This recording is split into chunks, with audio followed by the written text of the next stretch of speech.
Friends, दोस्तों, आप सबके स्वागत है। ये हमारा पांचवा दिन है फॉर स्वयं प्रभा लाइव टेलीकॉन्फ्रेंसिंग चैनल 20। और आप लोग सब यूट्यूब के माध्यम से भी इसको देख पा रहे हैं और यूट्यूब के माध्यम से आप इसको सवाल भी रखिएगा। ये हमारा 7वां बैच है, 7th बैच, और काफ़ी सारे टीचर्स इसमें आप सब ज्वाइन किए हैं। और आप लोगों से गुजारिश है कि आप थोड़ा स्वयं प्लेटफॉर्म में भी जाइएगा।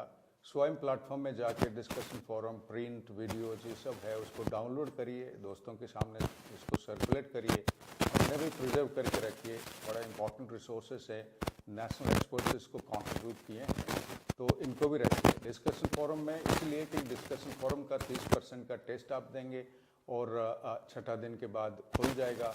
3 दिन आपको देंगे एडिशनल, 9th डे तक आप उसको एग्ज़ाम दे सकते हैं। और फाइनल एग्ज़ाम 70% का होगा, 35 मल्टीपल चॉइस क्वेश्चंस हैं। हमें सबको उम्मीद है आप इसको ज़रूर क्लियर करेंगे। और स्वयं के अंदर आप जाएंगे, प्लेटफॉर्म के अंदर जिसमें ये प्रोग्राम चल रहा है। ये तो स्वयं प्रभा कॉन्फ्रेंसिंग हो रही है जो स्वयं के साथ जुड़ा हुआ है, यूट्यूब के साथ भी जुड़ा हुआ है, आप दोनों से जुड़े हुए होंगे, तो वो स्वयं प्लेटफॉर्म में जाके आप इसको खींचिएगा। हमारे साथ आज एक national expert professor Sumitra Kukreti madam हैं, जो pro vice chancellor Indira Gandhi national open university हैं। तो मैडम के पास लगभग 35-40 साल की एक्सपीरियंस हैं। Basically madam education as well as English दोनों डिसिप्लिन को बिलोंग करती हैं। और एमएड और डीलिट उन्होंने महात्मा ज्योतिबा फुले रोहिलखंड यूनिवर्सिटी से लिया है, और एमफिल और PhD HNB Garhwal university Srinagar, मेरे ख्याल इस वक्त तो सेंट्रल यूनिवर्सिटी है, तो उनसे लिए हैं। Before joining IGNOU, madam has been teaching in Garhwal university Srinagar और GV Pant university of engineering and technology जो पंतनगर में है, और महात्मा ज्योतिबा फुले रोहिलखंड यूनिवर्सिटी, जहाँ से मैडम बेसिकली फाइनली बिलोंग करती है। She has been founder head of department of English Rohilkhand university, MPJ Rohilkhand university Bareilly, और 25 साल वहाँ रही हैं। और she has been also the visitor nominee and to the executive council of the central university Garhwal in Srinagar. She has been expert in various academic bodies of universities, especially State Public Service Commission and the other government organizations. Very important is that she has been an excellent researcher, writing books and research papers, more than 40 research papers that she has written in refereed national and international journals to her credit.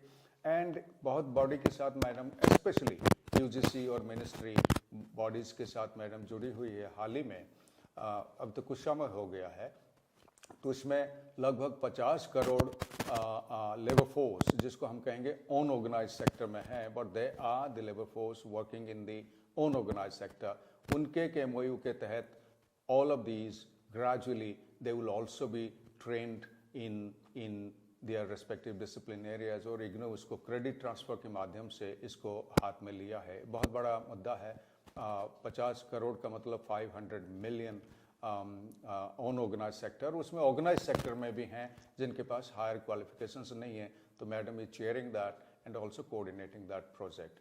Madam also coordinated the national curriculum framework, national deliberation जो IGNOU में हुआ है, और उसके बाद immediately थोड़े दिन के बाद नेशनल करिकुलम फ्रेमवर्क जो एलिमेंट्री एजुकेशन, प्राइमरी एजुकेशन मंत्री जी ने, शिक्षा मंत्री जी ने उसको देश को सौंपा है। और उसकी सेकेंडरी, सीनियर सेकेंडरी, और उसकी जो और 3 हैं, teacher education, life long learning, adult education, उसकी नेशनल करिकुलम फ्रेमवर्क बन रही है। तो मैडम उसको भी कोऑर्डिनेट की थी। सो ज़्यादा टाइम ना लेते हुए आपके सभी की तरफ से मैडम प्रोफेसर कुकरेती मैडम का हम स्वागत करते हैं। तो मैडम आज एक मुद्दे पर, जो बड़ा अहम मुद्दा है नेशनल एजुकेशन पॉलिसी 2020 का, वो मुद्दा है access, equity, inclusion including disability. और आज जो मैडम चर्चा करेगी आपके सामने स्क्रीन पर है, आप देख पा रहे हैं, NEP 2020 equity and inclusion in higher education. तो इसी के साथ ही आपके सभी के तरफ से मैं आमंत्रण करता हूं madam professor Kukreti for about half an our she will discuss की ऑन दिस। और खास करके हिंदी में हमने गुजारिश की कि हिंदी में हमारा ज़्यादा श्रोता हैं, टीचर्स हैं, तो हिंदी में अच्छा रहता है। और साउथ में हमारा जो साथी है आप लगभग हिंदी समझ जाते हैं, यहाँ थोड़ा दिक्कत होता है इंग्लिश समझने के लिए, तो इसलिए ये हमने एक फॉर्मेट रखा है। सो आपके सबके तरफ से मैडम को स्वागत है to present half an hour at least NEP 2020 के तहत equity and inclusion in higher education. Professor Kukreti madam. आप सभी लोग जो आज के सेशन में हमारे साथ जुड़े हुए हैं, मैं उन सभी को नमस्कार करती हूँ। Today we are going to discuss a very important issue, NEP 2020, Equity and Inclusion in Higher Education। और जैसे कि हम जानते ही हैं कि पिछले 2 वर्षों से अधिक समय से हम लगातार राष्ट्रीय और अंतर्राष्ट्रीय स्तर पर राष्ट्रीय शिक्षा नीति 2020 के ऊपर चर्चा करते आ रहे हैं, और इसी संदर्भ में एक अछूता पहलू आज हमने लिया है, इक्विटी एंड इंक्लूजन। हम सभी जानते हैं कि एजुकेशन, शिक्षा एक सबसे बड़ा माध्यम है जो किसी भी व्यक्ति के जीवन में आमूलचूल परिवर्तन करता है, उसके व्यक्तित्व को परिष्कृत करता है, साथ ही उसके जीवन में परिवर्तन लाता है। और शिक्षा ही एक ऐसा माध्यम है जिसके द्वारा हम सामाजिक समता और समानता को प्राप्त कर सकते हैं। और इसी संदर्भ में मैं नेशनल एजुकेशन पॉलिसी 2020 से उद्धृत करना चाहूँगी। Education is the single greatest tool for achieving social justice and equality. Inclusive and equitable education, while indeed an essential goal in its own right, is also critical to achieving an inclusive and equitable society in which every citizen has the opportunity to dream, thrive and contribute to the nation. अब इसमें ये जानना जरूरी है कि ये हम equity and inclusion की बात शिक्षा व्यवस्था में पहली बार नहीं हुई है, बल्कि देश की स्वतंत्रता प्राप्ति के समय से ही देश ने इस दिशा में विभिन्न पॉलिसीज, कमिटीज, कमीशंस वगैरह आयोजित किए। चाहे हम 1968 की नेशनल एजुकेशन पॉलिसी को लें, 1986 की नेशनल एजुकेशन पॉलिसी लें, या हम इसके बाद 1992 का प्लान ऑफ एक्शन ले लें। इन सभी में इक्विटी एंड एजुकेशन की बात हुई है, लेकिन इस सब के बावजूद हम अभी उस स्तर तक नहीं पहुंच पाए हैं जहां तक कि हमें पहुंचना है। साथ ही जिस समय हमारा संविधान बना तो संविधान के डायरेक्टिव प्रिंसिपल्स में ही ये लिखा है that state shall endeavour to provide within 10 years from the commencement of this constitution for free and compulsory education for all citizens until they complete the age of 14 years। यानी कि स्वतंत्रता प्राप्ति के 10 वर्ष के अंदर प्रत्येक राज्य को अपने सभी नागरिकों के लिए अनिवार्य और निःशुल्क शिक्षा प्रदान करनी होगी जब तक कि वो 14 वर्ष की आयु न प्राप्त कर लें। इसी के साथ इसमें आगे आर्टिकल 46 जो डायरेक्टिव प्रिंसिपल्स का है, उसमें state policy in Indian constitution में ये साफ लिखा है कि इसमें राज्य को ही पूरा ये राज्य का काम होगा कि किस तरह से special care, educational interest, economic interest और विशेष तौर पर SC और ST के इन सभी इंटरेस्ट को प्रोटेक्ट करेगा, जिसमें एजुकेशनल इंटरेस्ट सबसे ऊपर होंगे और उनको विभिन्न तरह के सामाजिक इनजस्टिस से और हर प्रकार के एक्सप्लॉयटेशन से उनकी सुरक्षा करेगा। लेकिन इन सब के बावजूद देश में विभिन्न प्रयास हो रहे हैं। स्वतंत्रता प्राप्ति से लेकर आज तक लगातार विभिन्न क्षेत्रों में प्रयास हो रहे हैं, पर तब भी आज अगर हम देखें तो हम पाएंगे कि ग्रॉस एनरोलमेंट रेशो इंडिया में हायर एजुकेशन में मात्र 26.3% है, जबकि USA में ग्रॉस एनरोलमेंट रेशो 88% है, UK में 61%, जर्मनी में 70%, रशिया में 85% है, और यहाँ तक कि हम 2030 में हमारा टारगेट है कि हम 50% GER हायर एजुकेशन में अचीव कर लें और उस संबंध में विभिन्न स्तरों पर प्रयास किए जा रहे हैं।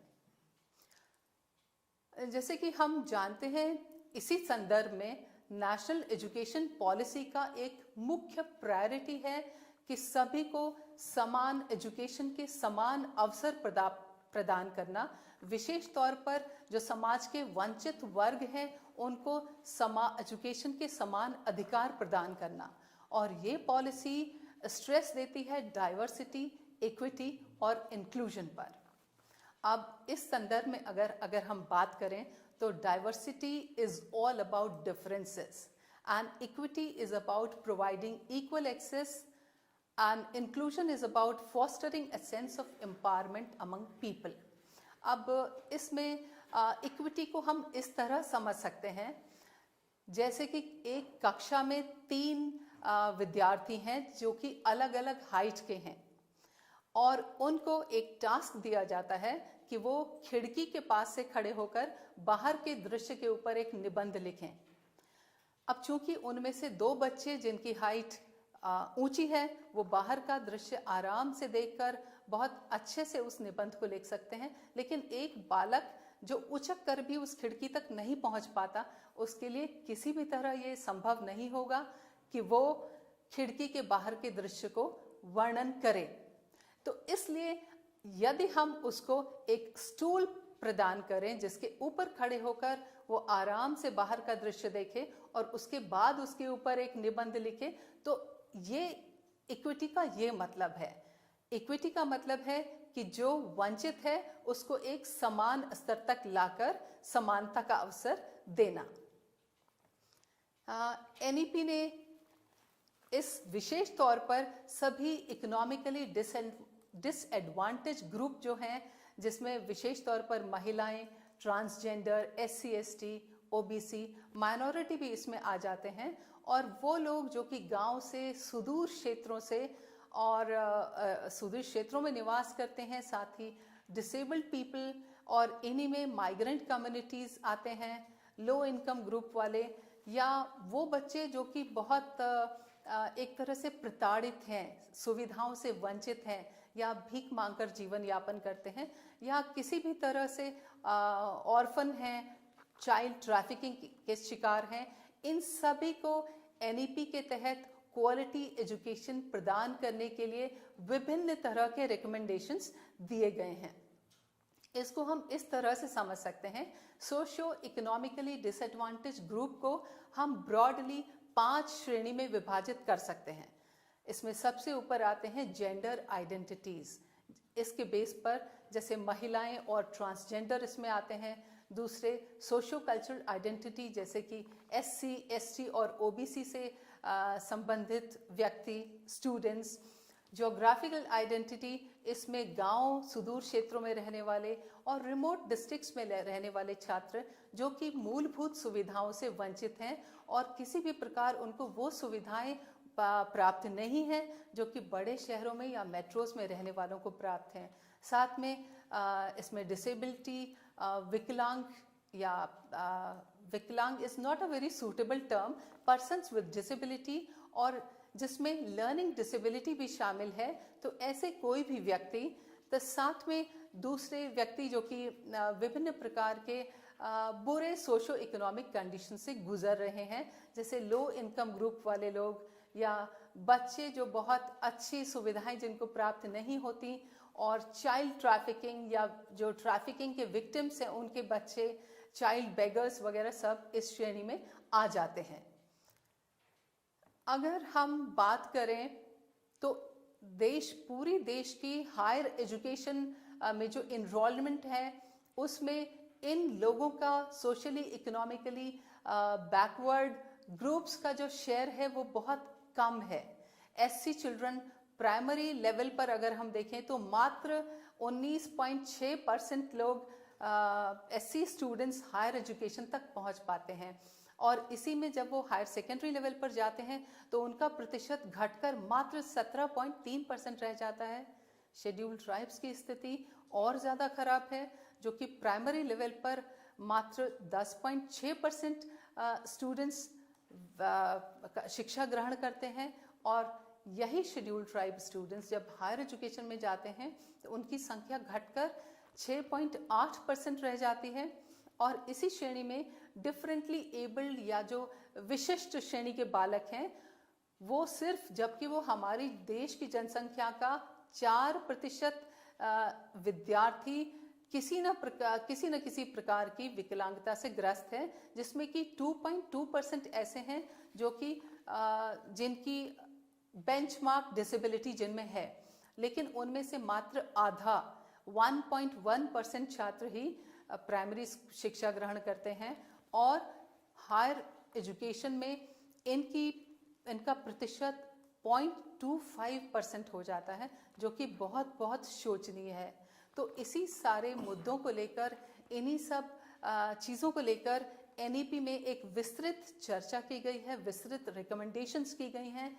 और इस संदर्भ में अगर हम देखें तो बहुत सारे कारण हैं जो हमारे सामने आते हैं, और इन फैक्टर्स में एक मुख्य फैक्टर है कि क्वालिटी स्कूल्स का न होना, गरीबी बहुत बड़ा कारण है, बहुत सारे सामाजिक रीति रिवाज और भाषा भी एक बहुत बड़े रूप में बाधक सिद्ध हुई है।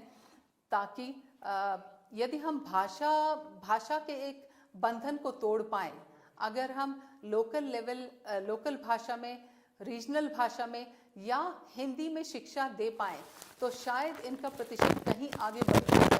इसी तरह हम देखते हैं कि ट्राइबल कम्युनिटी से जो बच्चे आते हैं उनको भी इसी तरह की परेशानियों का सामना करना पड़ता है। बहुत सारे हिस्टोरिकल और ज्योग्राफिकल फैक्टर्स उसके लिए जिम्मेवार हैं। और सबसे बड़ा कारण ये है कि ट्राइबल कम्युनिटीज से जो संबंध रखने वाले बच्चे हैं वो अक्सर ये पाते हैं कि जो भी उन्हें कक्षा में सिखाया जाता है उसका उनके दैनिक जीवन से और जो जीवन वो जी रहे हैं उससे कोई भी संबंध नहीं होता, उसके कल्चर से वो पूरी तरह भिन्न होता है। और ये सारे फैक्टर्स इनको रेगुलरली शिक्षा ग्रहण करने से रोकते हैं। अगर हम देखें तो एनईपी 2020 ने एक बहुत अच्छे गाइडलाइंस दिए हैं कि इन सब वंचित छात्रों को रेगुलर शिक्षा व्यवस्था में लाने के लिए और उनको शिक्षा के लगातार अपनी शिक्षा जारी रखने के लिए, खास तौर पर हायर एजुकेशन लेवल तक। इसमें सबसे पहले एनईपी कहता है कि इनको हमें टारगेटेड स्कॉलरशिप देनी चाहिए। समाज के इन सभी वंचित वर्ग के छात्रों को टारगेटेड स्कॉलरशिप्स। दूसरा जो बहुत इम्पॉर्टेंट एनईपी 2020 में बहुत इम्पॉर्टेंट एक मुद्दा उठाया है, उन्होंने ये सुझाव दिया है कि एक इंसेंटिव के रूप में ऐसे सभी बच्चों के पेरेंट्स के, उनके माता पिता के अकाउंट्स में कैश ट्रांसफर किया जाए, ताकि माता पिता प्रोत्साहित हों अपने बच्चों को स्कूल भेजने के लिए।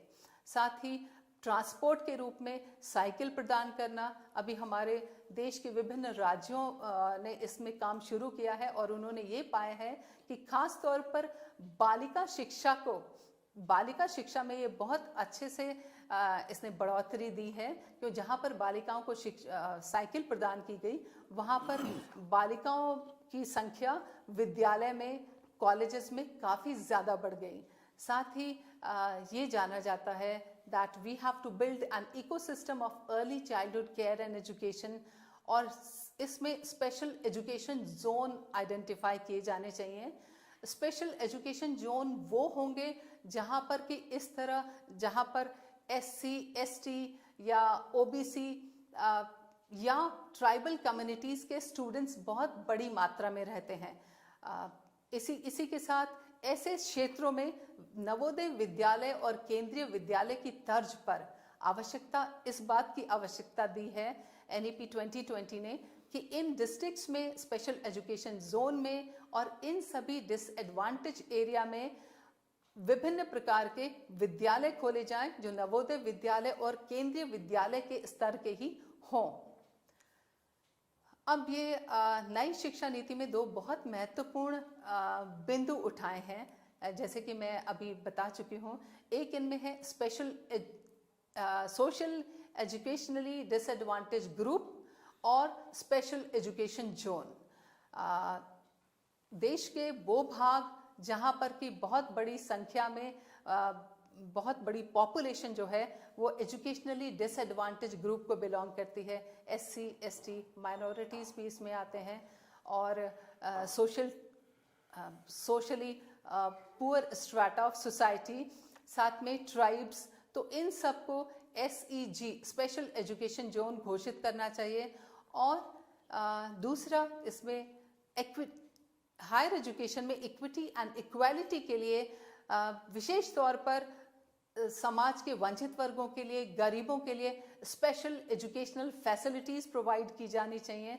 साथ ही ये भी सुनिश्चित करना चाहिए कि उनको सामान्य एजुकेशन के साथ साथ टेक्निकल और वोकेशनल एजुकेशनल इंस्टीट्यूट्स भी उनकी रिक्वायरमेंट्स के हिसाब से, उनकी आवश्यकता के हिसाब से और उनकी रुचि के हिसाब से खोले जाने चाहिए। साथ ही ओपन यूनिवर्सिटीज़ इन क्षेत्रों में खोली जानी चाहिए, क्योंकि ओपन यूनिवर्सिटीज़ को इस क्षेत्र में एक बहुत आवश्यक माध्यम माना गया, जिसके द्वारा छात्र अधिक से अधिक संख्या में उच्च शिक्षा में इनरोल हो सकते हैं। ये बहुत सभी हम लोग जानते हैं, बहुत दुख की बात है, लेकिन सभी अंडर डेवलप्ड कंट्रीज़ में, डेवलपिंग कंट्रीज़ में और डेवलप्ड कंट्रीज़ में भी इकोनॉमिक डिस्पैरिटी होती है। और इंडिया में जैसे हम पाएंगे तो एक rich population of 1% has 40% of total wealth of the country, और उनके पास एक तरफ सब कुछ सुविधाएं हैं, दूसरी तरफ समाज का एक बहुत बड़ा वर्ग है जिसमें माइग्रेंट लेबर्स आते हैं, बच्चे आते हैं। ये शायद इनको 2 वक्त की रोटी भी पूरी नहीं मिल पाती। तो एक बहुत बड़ा चैलेंज, बहुत बड़ा चुनौती है इन सबको स्कूल्स की तरफ लेके आना। और इसके साथ ही उनको ये भी बहुत बड़ी चुनौती हो जाती है कि कैसे इन्हें लगातार स्कूल्स में, कॉलेजेस में बनाए रखना, क्योंकि एक बार इंसेंटिव्स मिल जाने पर ये शिक्षा में इनरोल होते हैं, लेकिन बाद में पारिवारिक परिस्थितियों के कारण इनका बहुत बड़ा संख्या एजुकेशन से बाहर हो जाते हैं, क्योंकि उन्हें लगता है कि कमाना शिक्षा ग्रहण करने से ज़्यादा ज़रूरी है। तो NEP ने इस तरफ भी विचार किया है। NEP ने इसमें एक बहुत अच्छा सुझाव दिया है। उसने कहा है कि socio economically disadvantage group inclusion fund, इस तरह का एक कॉर्पस फंड सभी क्रिएट किया जाए, जो कि एजुकेशनल इंस्टीट्यूट्स को दिया जाएगा, जिसके माध्यम से छात्रों को इन डिसएडवांटेज ग्रुप्स के छात्रों को, SC ST OBC या गरीब तबके के छात्रों को वो पैसा दिया जाए इंसेंटिव के रूप में, और वो छात्र उससे फिर शिक्षा ग्रहण कर पाएं। साथ में जैसे बहुत सारे स्पेशल प्रोविजन SC ST और OBC के लिए किए गए हैं, जैसे खास तौर पे उनके लिए शेड्यूल्ड ट्राइब के स्टूडेंट्स के लिए फ्री हॉस्टल की फैसिलिटी होनी चाहिए, और साथ में उनको जो शिक्षा का माध्यम है वो अंग्रेजी में ना होकर लोकल लैंग्वेज में हो, मदर टंग में हो, तो शायद उनको शिक्षा में लाना कहीं ज़्यादा आसान पड़ेगा। और साथ ही राष्ट्रीय शिक्षा नीति ये भी कहती है कि ऐसे क्षेत्रों में जहाँ शेड्यूल्ड ट्राइब्स ज़्यादा संख्या में रहते हैं, वहाँ पर टीचर्स के, शिक्षकों के अपॉइंटमेंट में भी उन शिक्षकों को वरीयता देनी चाहिए जो वहाँ की लोकल लैंग्वेज या ट्राइबल लैंग्वेज से परिचित हों। हमारे समाज की एक बहुत बड़ी सच्चाई जेंडर डिस्पैरिटी भी है, और हम देखते हैं कि हर क्षेत्र में खास तौर पर शिक्षा के क्षेत्र में ये जेंडर डिस्पैरिटी काफ़ी है। हालांकि खुश की बात यह है कि पिछले कुछ अरसे में हमने देखा है कि ये जेंडर डिस्पैरिटी धीरे धीरे कम हो रही है। इसकी गति कम है, लेकिन ये कम हो रही है। और हम ये भी जानते हैं कि समाज का लगभग आधा सोशो इकोनॉमिक डिसएडवांटेज ग्रुप ये जो है महिलाएं हैं। तो इसलिए महिलाओं को विशेष प्रोत्साहन देने के लिए इस राष्ट्रीय शिक्षा नीति में बात की है, और उन्होंने इसी तरह एक जेंडर इंक्लूजन फंड को क्रिएट करने की बात की है, ताकि जिससे हम महिलाओं का एजुकेशनल एक्सेस, एनरोलमेंट इत्यादि बढ़ाया जा सके। और साथ ही इस जेंडर इंक्लूजन फंड से ट्रांसजेंडर स्टूडेंट्स को भी शिक्षा में मदद मिलेगी। अब समाज का सबसे महत्वपूर्ण घटक वो है पर्सन्स विद डिसेबिलिटी। इसमें किसी भी प्रकार की डिसेबिलिटी हो सकती है, ये लर्निंग डिसेबिलिटी भी हो सकती है और ये फिजिकल एंड मेंटल डिसेबिलिटी भी हो सकती है। तो NEP 2020 में इसके लिए स्पेशल प्रोविजंस बनाए गए हैं और जैसे कि मैं अभी बता चुकी हूँ कि हमारे पास समाज में लगभग 2.2% जनसंख्या ऐसी है जो कि विशेष प्रकार के बेंचमार्क डिसेबिलिटीज यानी 40% से ज़्यादा उनमें विकलांगता है और जिस कारण उनके लिए स्पेशल असिस्टेंस, स्पेशल सुविधाओं की आवश्यकता पड़ती है। ये सबसे बड़ी खुशी की बात है कि इस NEP 2020 ने, राष्ट्रीय शिक्षा नीति ने, जो RPWD एक्ट है, rights for persons with disability act 2016, ये डिसेबल्ड स्टूडेंट्स के लिए, डिसेबल्ड व्यक्तियों के हित में बनाई गई एक सबसे बड़ा एक्ट है। तो उसके सभी प्रावधानों को बिना किसी परिवर्तन के राष्ट्रीय शिक्षा नीति में स्वीकार किया गया है। इसमें उन्होंने कहा गया कि सभी बच्चे जो किसी भी प्रकार की विशेष श्रेणी में आते हैं, इन सब को पूरी तरह बैरियर फ्री एक्सेस दी जाए और साथ में जो विभिन्न श्रेणी की डिसेबिलिटीज या विभिन्न श्रेणियों के बच्चे हैं जिनकी की अलग अलग प्रकार की आवश्यकताएं हैं, विशिष्ट श्रेणी के बच्चे जिनकी आवश्यकताएं अलग अलग प्रकार की हैं, तो स्कूल और स्कूल कॉम्प्लेक्स हर तरह से उन्हें सपोर्ट करेगा, एक मैकेनिज्म बनाएगा ताकि उनको उनकी आवश्यकता के हिसाब से, उनकी ज़रूरत के हिसाब से सभी सुविधाएं मुहैया कराई जा सकें और उनके लिए शिक्षा की कॉस्ट कम की जाएगी, उनके लिए हर तरह की फीस कम की जाएगी ताकि वो हायर एजुकेशन परस्यू करने में कोई भी चैलेंज महसूस न करें। इसी साथ में हम देखते हैं कि NEP 2020 ने ये भी बोला है, एम्फेसिस दिया है कि जब नेशनल करिकुलम फ्रेमवर्क बनाया जाएगा तो उस समय NCERT ये इंश्योर करेगा कि वो पूरी तरह जितने भी एक्सपर्ट बॉडीज हैं जो national institute of department of empowerment for persons with disability इस क्षेत्र में जो भी काम कर रहे हैं उन सब से सुझाव लेकर, उन सब के कंसल्टेंट से ये नेशनल करिकुलम फ्रेमवर्क उनके लिए बनाया जाएगा। ये एक बहुत अच्छी बात है जिस क्षेत्र में राष्ट्रीय शिक्षा नीति 2020 ने ध्यान दिया है और इस बारे में बिल्कुल क्लियर दिशा निर्देश दिए हैं। अब जो rights of persons with disability act जिसका मैंने अभी जिक्र किया है, इसने विशेष इंस्ट्रक्शंस दिए हैं जिसके द्वारा विशिष्ट बच्चों की शिक्षा को हम कर सकते हैं। इन्होंने ये बताया है, इस प्रोविजन में ये है कि स्कूल में सभी छात्रों को, सभी विशिष्ट छात्रों को बिना किसी भेदभाव के एजुकेशन अपॉर्चुनिटीज और स्पोर्ट्स अपॉर्चुनिटीज, मनोरंजन की अपॉर्चुनिटीज प्रोवाइड की जानी चाहिए। साथ ही सभी विद्यालय, कॉलेज के जितने भी भवन हैं, जितने भी फैसिलिटीज हैं, सबको उनकी रिक्वायरमेंट्स के हिसाब से बनाया जाना चाहिए, व्हील चेयर एक्सेसिबल होना चाहिए और साथ ही ये भी कि जो श्रवण बाधित हैं या जो दृष्टि बाधित हैं या जिनमें ये दो तरह की विशिष्टताएं हैं, उनको उन्हीं के अनुसार उसी भाषा में या उसी मीन्स ऑफ कम्युनिकेशन में शिक्षा देनी चाहिए जिसमें कि उनके लिए सुविधा हो।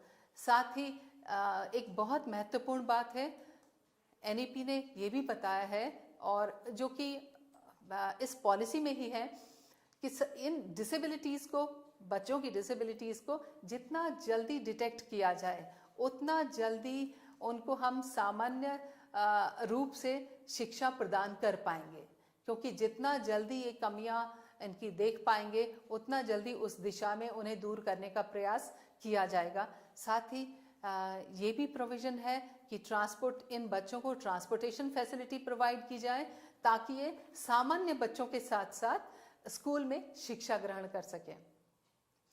और इसी RPWD एक्ट 2016 जो कि हमारी राष्ट्रीय शिक्षा नीति ने पूरी तरह अपनाया है, उसमें यह भी कहा गया है कि जो बच्चे जिनमें बेंचमार्क डिसेबिलिटीज हैं उनको पूरी तरह ये अधिकार होना चाहिए ये चुनने का कि वो स्कूल में शिक्षा ग्रहण करेंगे या वो अपने घर में शिक्षा ग्रहण करेंगे। और अगर वो अपने घर में शिक्षा ग्रहण करेंगे तो स्कूल्स को, कॉलेजेस को विशेष मेंटरिंग के द्वारा उनको इसकी सुविधा प्रदान करनी चाहिए और उनके पेरेंट्स को, उनके गार्जियंस को उनकी शिक्षा में मदद करना स्कूल्स और कॉलेजेस का काम होगा। साथ ही इनको स्किल्स से जोड़ना भी स्कूल्स और कॉलेजेस का काम होगा। पॉलिसी प्रोविजन ये भी कहता है कि ये जो मानसिक रूप से या शारीरिक रूप से किसी भी प्रकार से अक्षम बच्चे हैं उनको पूरी तरह कॉलेजेस की रेगुलर एक्टिविटीज़ में भाग लेने के लिए प्रोत्साहित करना चाहिए और साथ में हर प्रकार की सुविधाएं देनी चाहिए। उनको जो बच्चे कॉलेज में शिक्षा ग्रहण न करके घर में शिक्षा ग्रहण कर रहे हैं उनकी शिक्षा में उनको किसी भी प्रकार का उसमें भेदभाव नहीं होना चाहिए। यानी एक बच्चा जो घर में शिक्षा ग्रहण कर रहा है और जो कॉलेज में शिक्षा ग्रहण कर रहा है, दोनों की शिक्षा का समान महत्व, समान इम्पोर्टेंस माना जाएगा। साथ ही एक बहुत बड़ा महत्वपूर्ण जो इस एक्ट ने बोला है वो ये कि NIOS ये इंश्योर करेगा कि high module of sign languages, sign language में बहुत हाई क्वालिटी के मॉड्यूल्स डेवलप किए जाएंगे और जितने भी पाठ्यक्रम हैं उनको इनकी सुविधा के अनुसार उसमें ढाला जाएगा ताकि छात्रों को उसमें सुविधा हो। जितने भी क्लासरूम्स हैं हम देखते हैं कि उनमें जो लर्निंग डिसेबिलिटीज़ वाले छात्र हैं उनको हमेशा विशेष तरह के सपोर्ट की आवश्यकता पड़ती है और विभिन्न तरह के शोध से ये सिद्ध हो चुका है कि लर्निंग डिसेबिलिटीज़ अलग अलग प्रकार की होती हैं और जितनी जल्दी उन्हें पहचाना जाएगा उतनी ही जल्दी उनके निराकरण के क्षेत्र में, उनको दूर करने के क्षेत्र में काम किया जा सकता है। तो इसलिए स्पेसिफिक एक्शन लेने की ज़रूरत है, टेक्नोलॉजी यूज़ करने की ज़रूरत है ताकि जल्दी से जल्दी उनके इस लर्निंग डिसेबिलिटीज़ को पहचाने और उनको उनकी क्षमता के अनुसार, उनको उनकी अभिरुचि के अनुसार शिक्षा प्रदान की जा सके। साथ ही ये भी बहुत इम्पॉर्टेंट है कि इन बच्चों को जो शिक्षक शिक्षा देते हैं उन सभी शिक्षकों के लिए मूल रूप में ये अनिवार्य होना चाहिए कि उनको ये पता हो कि विशिष्ट श्रेणी के बालकों को, विशिष्ट श्रेणी के छात्रों को किस तरह से शिक्षा देनी है और उनमें इस तरह के ग्रुप्स के लिए सेंसिटिविटी पैदा करनी होगी और सभी शिक्षकों में जेंडर सेंसिटिविटी पैदा करनी होगी ताकि वो जेंडर सेंसिटिविटी के द्वारा और इस तरह के स्पेशल चिल्ड्रन के लिए सेंसिटिव हों और इनकी शिक्षा को बहुत अच्छी तरह से हैंडल कर पाएं।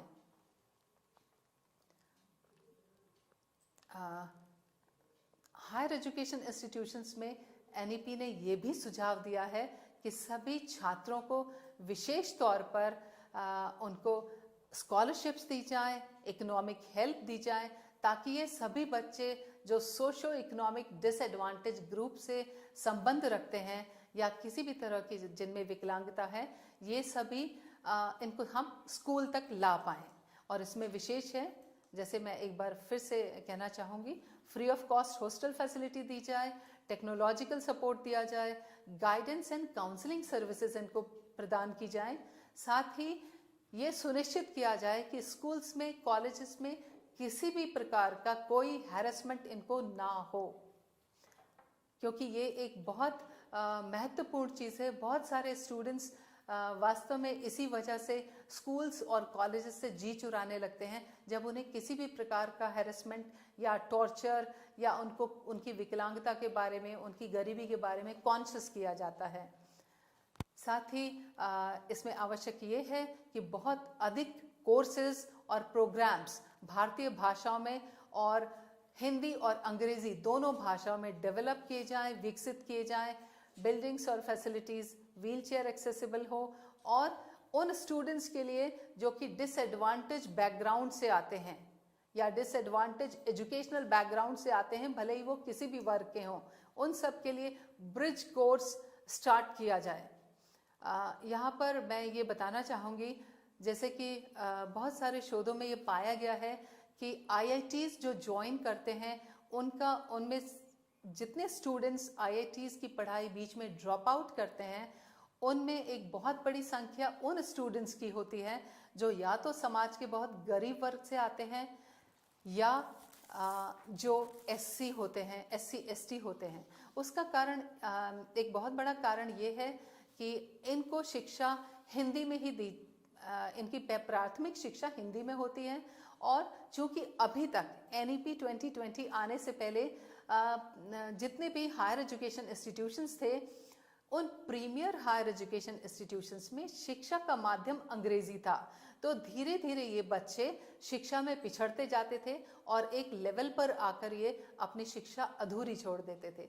तो यहाँ राष्ट्रीय शिक्षा नीति ने ये बहुत अच्छे से शिद्दत से महसूस किया कि जितना अधिक इनको शिक्षा में सहयोग मिले, मातृभाषा में या रीजनल लैंग्वेजेस में कोर्सेज बनाए जाएं, प्रोग्राम्स बनाए जाएं, या जो शिक्षा में पिछड़े हुए हैं उनके लिए ब्रिज कोर्सेज का निर्माण किया जाए, उतना ही वो दूसरे छात्रों के साथ बराबर से शिक्षा ग्रहण कर पाएंगे।